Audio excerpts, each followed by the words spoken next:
तो आज का विषय है पाखंड और अंधविश्वास कहाँ से पैदा होता है।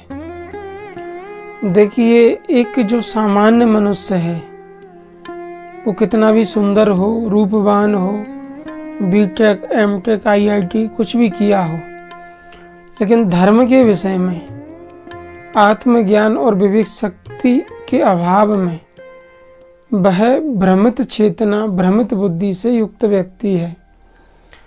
अब उसके परिवार में कोई भी कलेश है, किसी प्रकार का दुख है, तो उसके पास इतनी समझ नहीं है कि इसका निदान क्या है।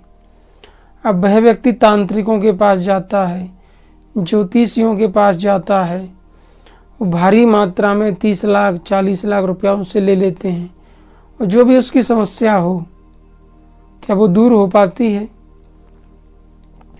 तो इस प्रकार से यह अधर्म है, एक शोषण की प्रक्रिया निर्मित हो जाती है।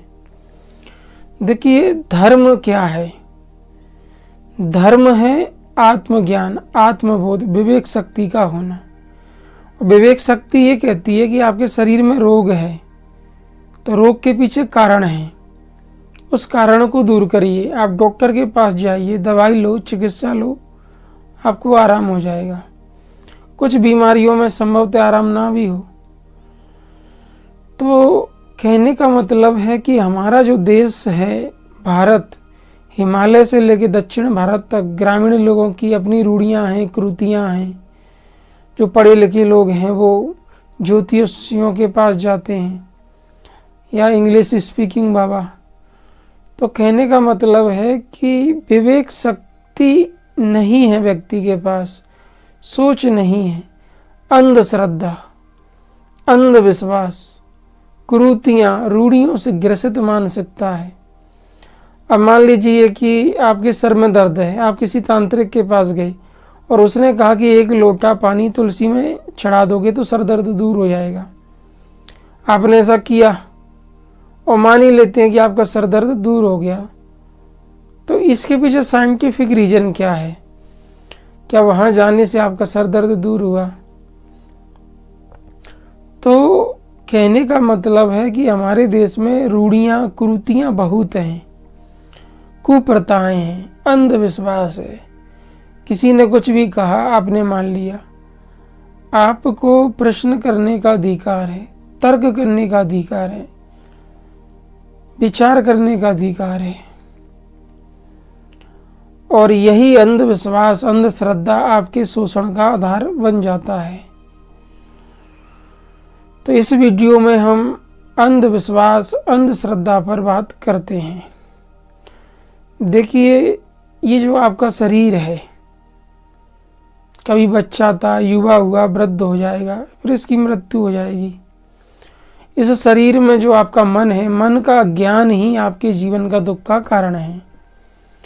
इसलिए तो महापुरुषों ने गीता, योग दर्शन और भी विश्व के उच्चतम दर्शन शास्त्रों की रचना की है कि आप चीज़ों को समझो, विवेक से विचार करो, चिंतन करो और हर विषय पर तार्किक ढंग से निर्णय लो।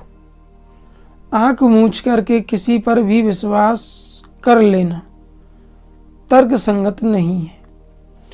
ना तो किसी व्यक्ति पर आप विश्वास कर सकते हैं, ना किसी किताब पर। किताब पर भी विश्वास हम तभी कर सकते हैं जब वो रिसर्च और एक्सपेरिमेंट में उसके सिद्धांत खरे हों। अब एक कहानी हमने अभी सुनी थी, चूँकि ये घटना है कि एक व्यक्ति के परिवार में एक महिला के ऊपर भूत बाधा थी और वो किसी तांत्रिक के पास गया। तांत्रिक ने कहा कि साहब 50 लाख रुपया लगेगा, हम ये पूजा करेंगे, ये करेंगे, सब सही हो जाएगा। और वो व्यक्ति बहुत पैसे वाला था, उसने 50 लाख रुपए की व्यवस्था की और उसको तांत्रिक को दे दिया। और तांत्रिक ने उलूल जुलूल कुछ पूजाएं की, कुछ क्रियाएं की, लेकिन समस्या का समाधान नहीं हुआ।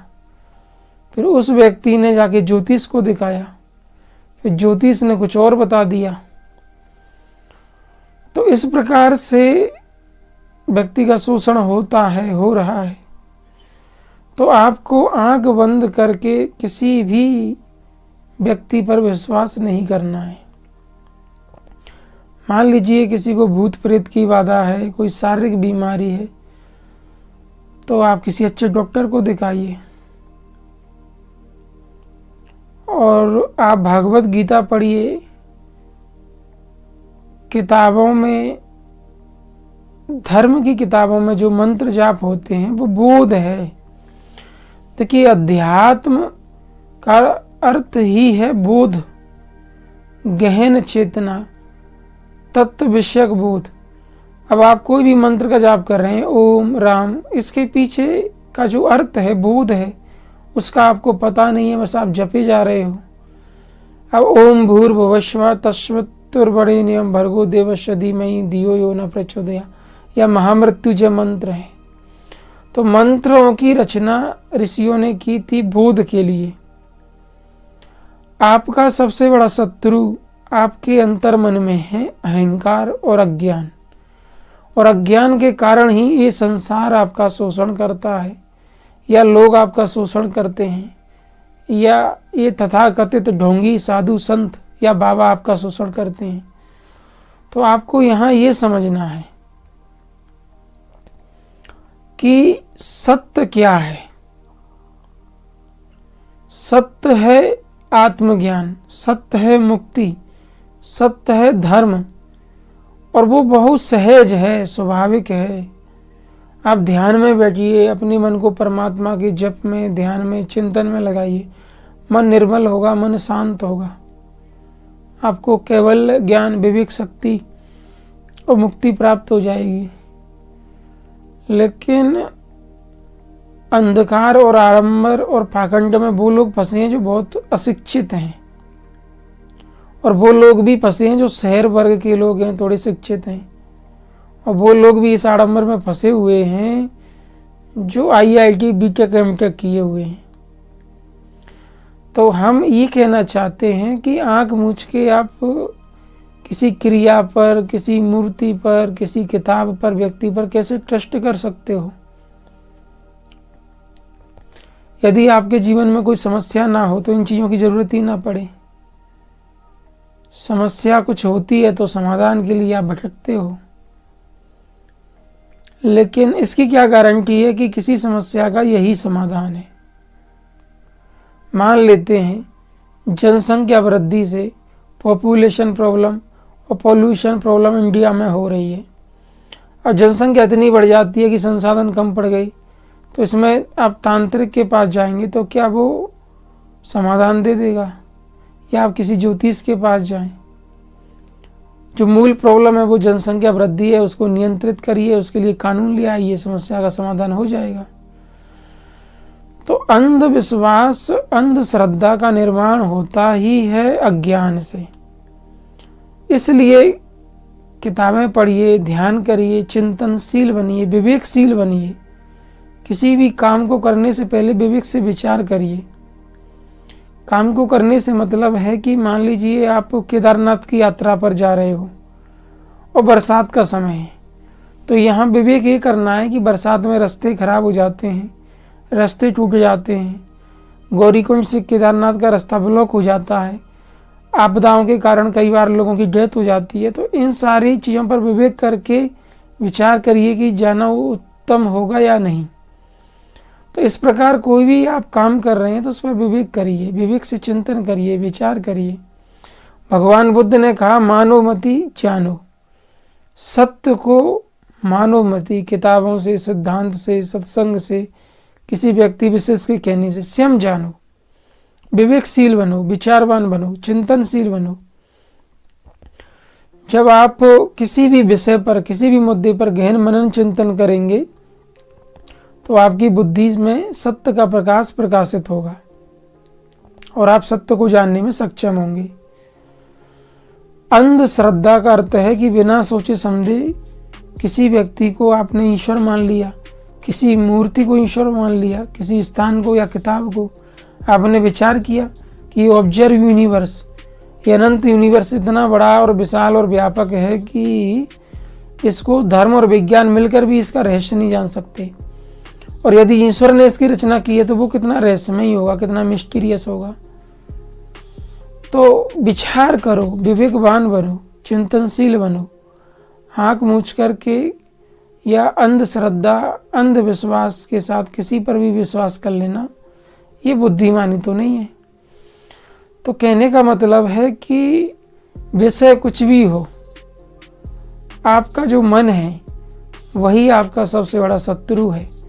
मन का अज्ञान, मन में स्थित अविद्या, अज्ञान, राग, द्वेष, भ्रम, वासना, जिसके कारण आप अंदर से टूटे हुए हो, कमजोर हो।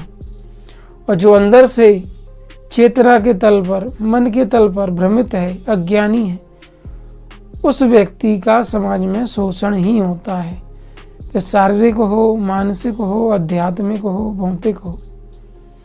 इसलिए कहते हैं आपो दीपो भवा, कि स्वयं प्रकाशवान बनिए, शिक्षित बनिए, एजुकेटेड बनिए, किताबें पढ़िए, गीता पढ़िए, योग दर्शन को सुनो, अध्ययन करो, ध्यान करो, साधना करो, सत्य को जानने के लिए व्यक्तिगत प्रयास करो। क्योंकि जो सत्य है, चेतन आत्मा, आत्मज्ञान, उसको समझो कि शरीर परिवर्तनशील है, नश्वर है।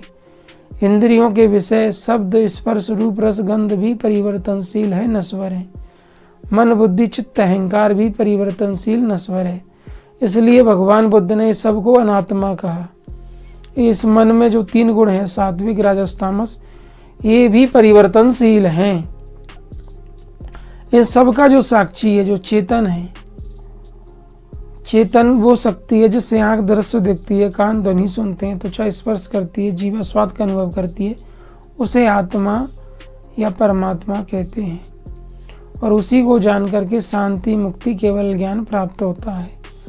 आत्मज्ञान, स्वयं को जानना ही मुक्ति और शांति का आधार है। तो ध्यान करिए, ध्यान में बैठिए, विवेकवान बनिए, विचारवान बनिए। अंधश्रद्धा, किसी भी व्यक्ति पर आंख मूछ के विश्वास मत करिए और ना ही अंधविश्वास में पड़िए, तब तुम्हारा मंगल और कल्याण होगा। शिक्षा और ध्यान और महापुरुषों का सत्संग ही कल्याणकारी होता है। आज इतना ही।